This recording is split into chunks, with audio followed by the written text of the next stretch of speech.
Je souhaiterais aujourd'hui partager avec vous un message intitulé « Nouvelle création ». Le passage biblique d'aujourd'hui est tiré de Genèse 1 à 2, 31. Lisons-les ensemble. Au commencement, Dieu créa le ciel et la terre. Or, la terre était alors informe et vide. Les ténèbres couvraient l'abîme, et l'Esprit de Dieu planait au-dessus des eaux. Dieu considéra tout ce qu'il avait créé, et trouva cela très bon. Il y eut un soir, puis un matin, ce fut le 6e jour. Dans Genèse 1:2, il est écrit « La terre était informe et vide, il y avait des ténèbres à la surface de l'abîme, et l'Esprit de Dieu se mouvait au-dessus des eaux. » Dieu, par le Saint-Esprit, a utilisé la puissance de la 4e dimension, qu'il portait dans ses rêves et ses visions pour créer le monde de la 3e dimension. Et Dieu dit, Dieu regarda tout ce qu'il avait fait, et voici, cela était très bon. Genèse 1:31. Tout d'abord, partageons sur le thème, le Saint-Esprit, auteur d'une nouvelle création. Dieu avait initialement créé l'homme à son image, doté d'un esprit pour gouverner le monde tridimensionnel. Cependant, l'humanité est tombée dans le piège du diable, qui cherchait à usurper la place de Dieu. En se rebellant contre Dieu, l'homme a été puni, son esprit est mort, et il est devenu une créature confinée à la 3e dimension. Ainsi, pour renouveler ce monde brisé de la 3e dimension, le Saint-Esprit, issu de la 4e dimension, a œuvré avec des rêves et des visions. Dieu a façonné le monde invisible à travers son esprit invisible, le rendant beau à ses yeux. Lorsque nous examinons l'œuvre du Père Céleste, nous voyons que le Saint-Esprit rêve et visualise en premier un monde tridimensionnel à travers des rêves et des visions, puis présente ses rêves au Père. Ensuite, Dieu le Père les actualise et les rend réels. Le Père Céleste réalise tout ce qui lui est présenté selon ses plans. Il repousse toutes les oppositions de Satan, et le Saint-Esprit intervient pour illustrer des rêves et des visions qui sont agréables à Dieu. Ces visions sont alors créées et deviennent une réalité dans la 3e dimension. De plus, Dieu ne se contente pas de créer le monde, mais transforme et renouvelle aussi nos vies par le Saint-Esprit. Lorsque nos vies sont marquées par le chaos, le vide et les ténèbres, le Saint-Esprit intervient et les transforme en une nouvelle création. Mes chers amis, par nos propres forces, nous ne pouvons renouveler une vie brisée. Il faut que le Saint-Esprit intervienne pour que des transformations et une nouvelle création se manifestent dans votre vie. Jésus a dit, « Et moi, je prierai le Père, et il vous donnera un autre consolateur, afin qu'il demeure éternellement avec vous. » Jean 14:16. Que vous le ressentiez ou non, le Consolateur, le Saint-Esprit, est avec vous, en ce moment même, et il demeure en vous. Reconnaissez donc le Saint-Esprit, accueillez-le, invitez-le dans votre vie et dépendez de lui. Alors, il opérera et apportera transformation et nouvelle création dans votre vie. Deuxièmement, partageons sur le thème, le Saint-Esprit qui agit à travers les rêves. Le Saint-Esprit agit à travers les rêves et les visions, c'est pourquoi, pour que votre vie soit transformée et renouvelée. Vous devez avoir un rêve dans votre cœur. Il faut dessiner ce rêve de manière claire et précise, comme une image, et le présenter au Saint-Esprit. Il ne suffit pas de prier de manière vague. « Père Céleste, donne-moi une maison. Donne-moi une maison. » Ce type de prière manque de clarté. Vous devez dessiner un rêve précis sur la toile de votre cœur et prier avec foi et conviction.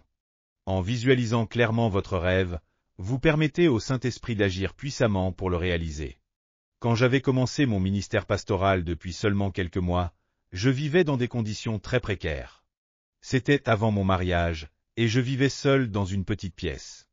À cette époque, je n'avais ni bureau, ni chaise, ni lit. Je mangeais, dormais et étudiais simplement sur le sol. Un jour, en lisant la parole de Dieu, je suis tombé sur le passage disant « Si vous priez au nom de Jésus, vous recevrez tout ce que vous demandez. » Ces paroles m'ont profondément touché, et j'ai décidé de me mettre à genoux pour prier. J'ai prié ainsi, « Père Céleste, vous avez dit que je suis votre enfant. Mais pourquoi n'ai-je pas de bureau, ni de chaise, ni même de lit? Pourquoi dois-je marcher chaque jour des dizaines de kilomètres jusqu'à en avoir les pieds enflés, faute d'un simple vélo? Seigneur, ne devrais-je pas au moins avoir un petit bureau, une chaise où m'asseoir et un vélo pour mes visites pastorales? Je vous demande de me donner un bureau, une chaise et un vélo. » Cependant, 6 mois ont passé sans que ma prière ne soit exaucée. Un soir, alors que je n'avais même pas mangé et que je me sentais épuisé, la faim et la fatigue m'ont plongé dans une profonde découragement. J'ai commencé à me plaindre devant Dieu.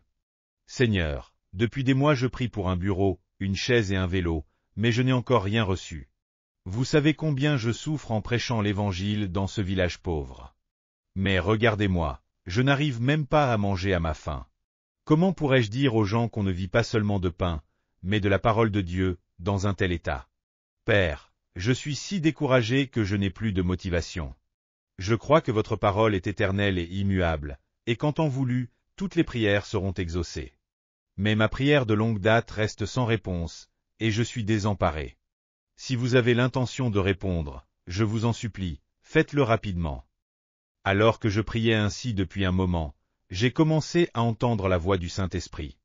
Mon fils, j'ai entendu ta prière depuis longtemps. Je lui ai alors répondu, dans ce cas, où sont mon bureau, ma chaise et mon vélo? Dieu m'a répondu, ne sais-tu pas qu'il existe des dizaines de types de bureaux, de chaises et de vélos? M'as-tu déjà demandé un bureau, une chaise ou un vélo avec des détails précis?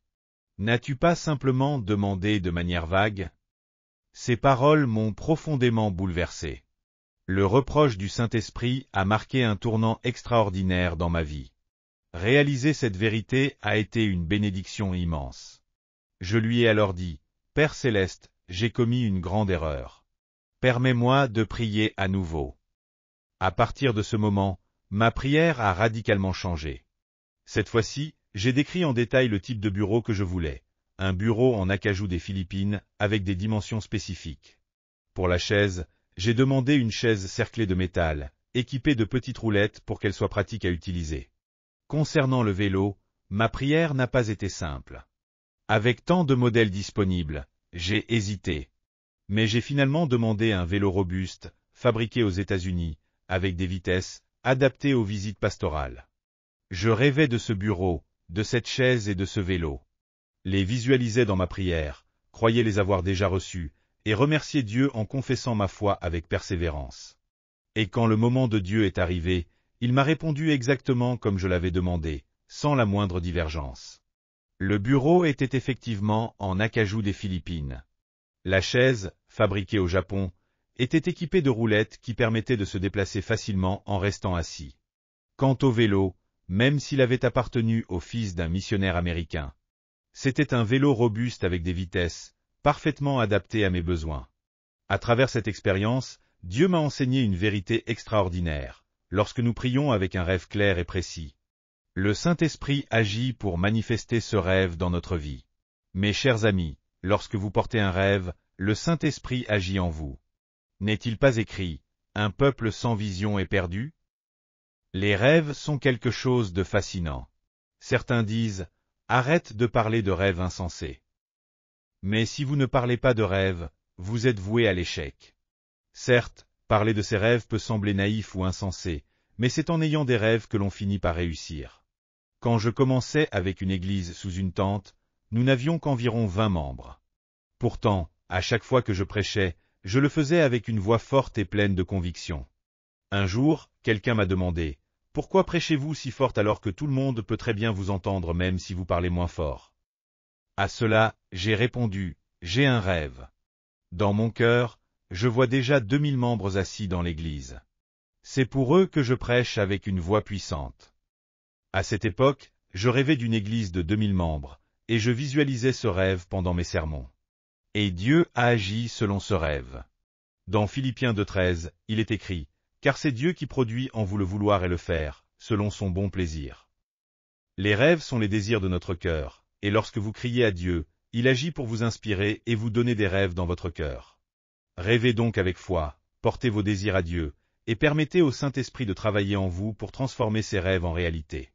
Troisièmement, partageons sur le thème, rêver de l'évangile quintuple et des bénédictions triples. Mais quels rêves devrions-nous avoir? Les rêves que Dieu nous donne sont ceux de l'évangile quintuple et des bénédictions triples. En croyant en Jésus et en contemplant la croix, nous pouvons transformer la toile de notre vie. Je repense souvent à la toile de ma vie durant mon adolescence. À 17 ans, j'ai été terrassé par la tuberculose. Cela m'est arrivé dans une période de pauvreté extrême et de grandes difficultés. Mes études étaient interrompues, et mon avenir semblait sombre et sans espoir. Je vivais dans le désespoir total. La toile de ma vie était peinte avec des mots tels que tuberculose, mort, échec, rejet, faim. L'obscurité et la douleur de cette période étaient indescriptibles. C'était une image de ma vie sur laquelle je n'avais aucun contrôle. Mais alors que je me débattais dans ce désespoir, j'ai accepté Jésus comme mon sauveur. Et à ce moment-là, le Seigneur a pris le pinceau de sa grâce et a commencé à redessiner complètement ma toile. Il a peint une image de salut, une image de guérison, une image de prospérité, et une image de mission en tant que serviteur du Seigneur. Non seulement cela, mais il a dessiné sur ma toile la vision de diriger la plus grande église du monde. Mes chers amis, le talent de Dieu pour dessiner dépasse notre imagination. Peu importe combien le diable tente de ternir notre vie, Dieu, avec le pinceau de sa grâce, peut recréer une image magnifique et nouvelle. Pour apporter un changement et une nouvelle création dans votre vie, il est essentiel d'aller au pied de la croix de Jésus. Là, Dieu peut transformer le désespoir en espoir, et vos rêves de l'évangile quintuple et des bénédictions triples deviendront réalité. Aujourd'hui, en venant à la croix et en remettant votre vie à Jésus, le Seigneur redessine une nouvelle vie pour vous à travers la croix. Dans 2 Corinthiens 5,17, il est écrit « Si quelqu'un est en Christ, il est une nouvelle créature. Les choses anciennes sont passées, voici, toutes choses sont devenues nouvelles. » Dans Éphésiens 2,8, il est dit « Car c'est par la grâce que vous êtes sauvés, par le moyen de la foi. Et cela ne vient pas de vous, c'est le don de Dieu. » Dieu, à travers la croix de Jésus, nous offre une nouvelle vie en cadeau. Si vous confiez votre vie à Jésus, il transformera votre toile, pleine de taches et d'imperfections, en une image magnifique. Ainsi, peu importe les circonstances, ne vous découragez pas. Remettez à Dieu la vie que vous avez tenté de dessiner par vos propres efforts jusqu'à présent. Dites-lui, « Seigneur, prends en charge le reste de ma vie.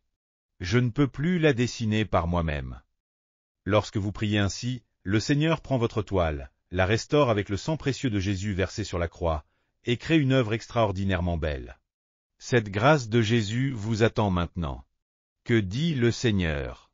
Je ne suis pas venu appeler des justes, mais des pécheurs à la repentance. Luc 5,32. Ainsi, Jésus est venu dans ce monde pour chercher les pécheurs.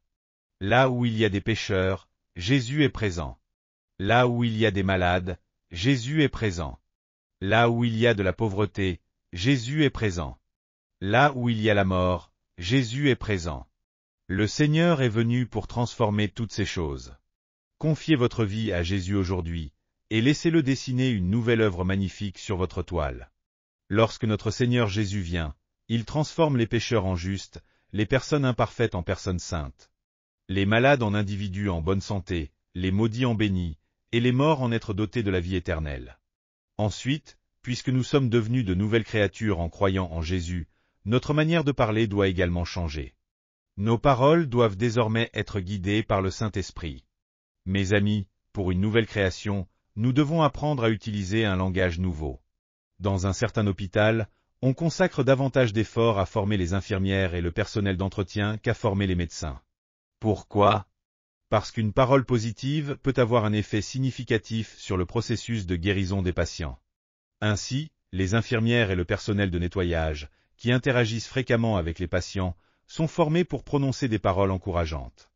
Par exemple, lorsqu'une infirmière ou une personne chargée de l'entretien entre dans une chambre et dit « Aujourd'hui, vous avez meilleure mine. Votre voix semble plus forte. » La personne qui était ici avant vous a connu la même amélioration et a quitté l'hôpital complètement guérie. Ces paroles positives peuvent grandement contribuer à la guérison du patient. De la même manière, nos paroles ont une influence extraordinaire sur notre vie. N'a-t-on pas dit que, si vous félicitez une baleine, elle danse? De même, lorsque nous prononçons des paroles positives et proactives, ces paroles créent un environnement positif et constructif. L'esprit humain, créé à l'image de Dieu, porte en lui le pouvoir créateur des paroles. De même que Dieu a créé le ciel et la terre par sa parole, nous pouvons, par nos paroles, créer une vie nouvelle. Aujourd'hui, le Saint-Esprit est présent parmi vous pour créer des miracles dans votre vie.